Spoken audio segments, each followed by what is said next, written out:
sembra avere in mente la possibilità di integrare un ricordo che è quello del periodo che ha visto un rilancio dell'Italia come nazione a livello internazionale. Il rilancio di un paese laico che non pretendeva miracoli, ma che dimostrava che l'Italia poteva ripartire nel mondo e nel Mediterraneo con una sua politica, con una sua presenza, con una sua strategia. A me basta ricordare la fine degli anni 70, quando Craxi fu il primo leader europeo a suffragare la proposta di Helmut Schmidt per l'installazione degli euromissili con il principio intento dissuasivo nei confronti dell'Unione Sovietica. Io fui testimone nel suo ufficio a Milano quando,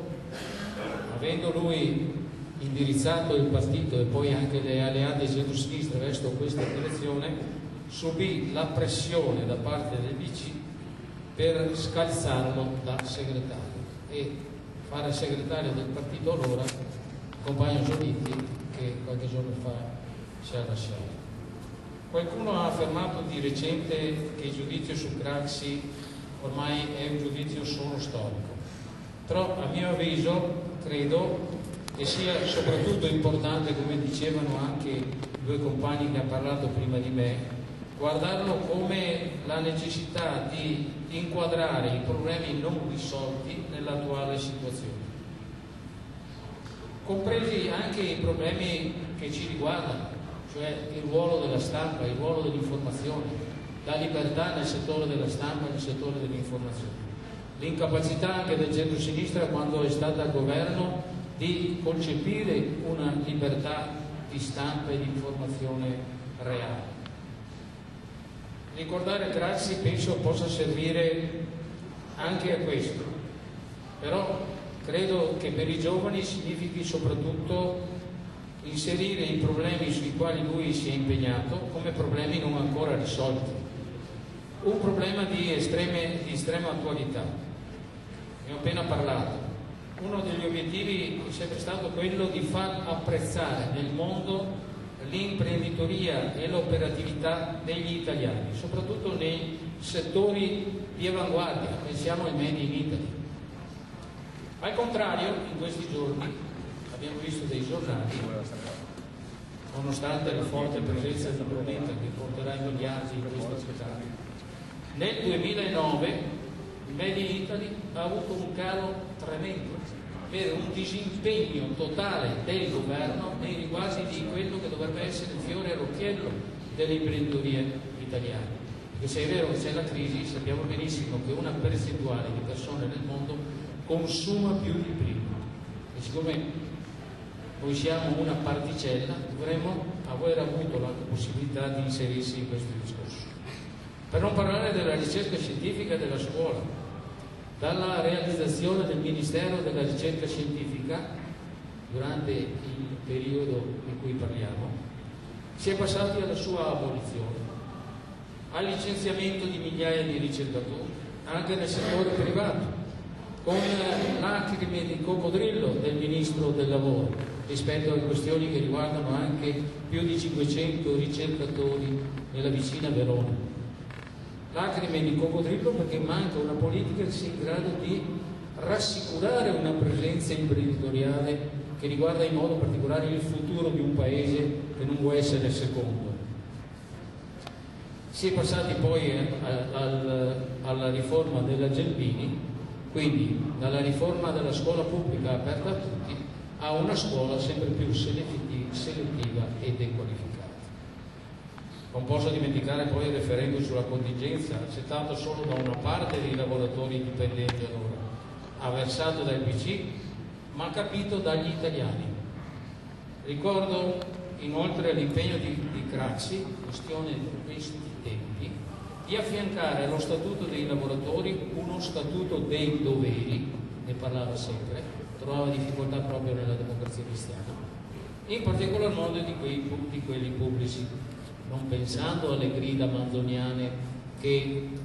bisognerebbe prima o poi tradurre in una capacità di aumento di produttività dei dipendenti pubblici dopo le grandi grida che ha fatto il piccolo produttore.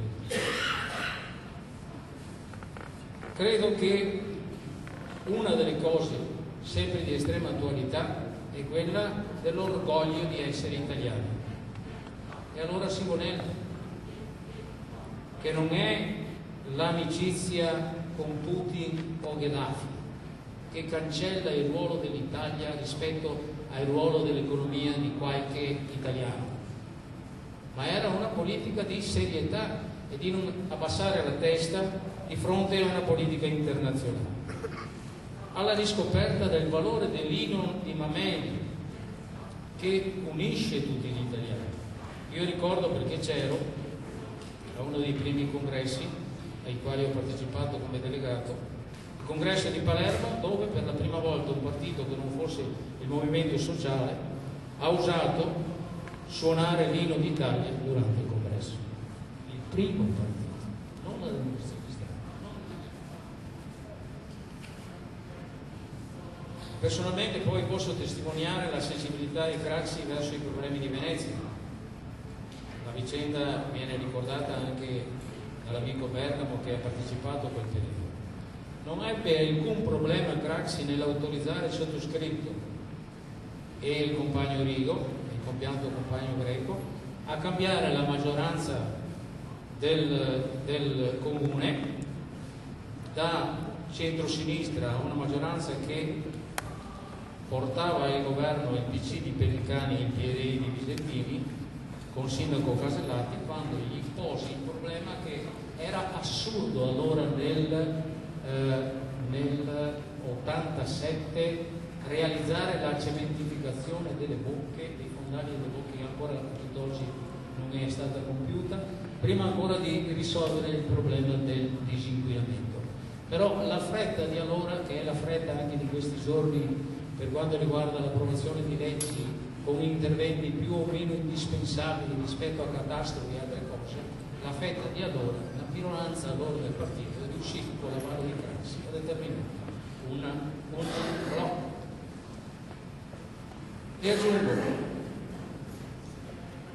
Craxi, come è stato detto, sarà stato anche amico di Berlusconi, probabilmente lo era, sicuramente lo era, però è stato molto più amico di tanti esponenti della sinistra europea che ha aiutato nell'evoluzione. Ricordo, come se lo ricorderà bene anche il compagno Giordani che è qui in prima fila, quella grande manifestazione, festa dell'Avanti, che è stata fatta nel campo San Polo, con la presenza dell'allora oppositore in Spagna, che poi divenne presidente del Consiglio spagnolo,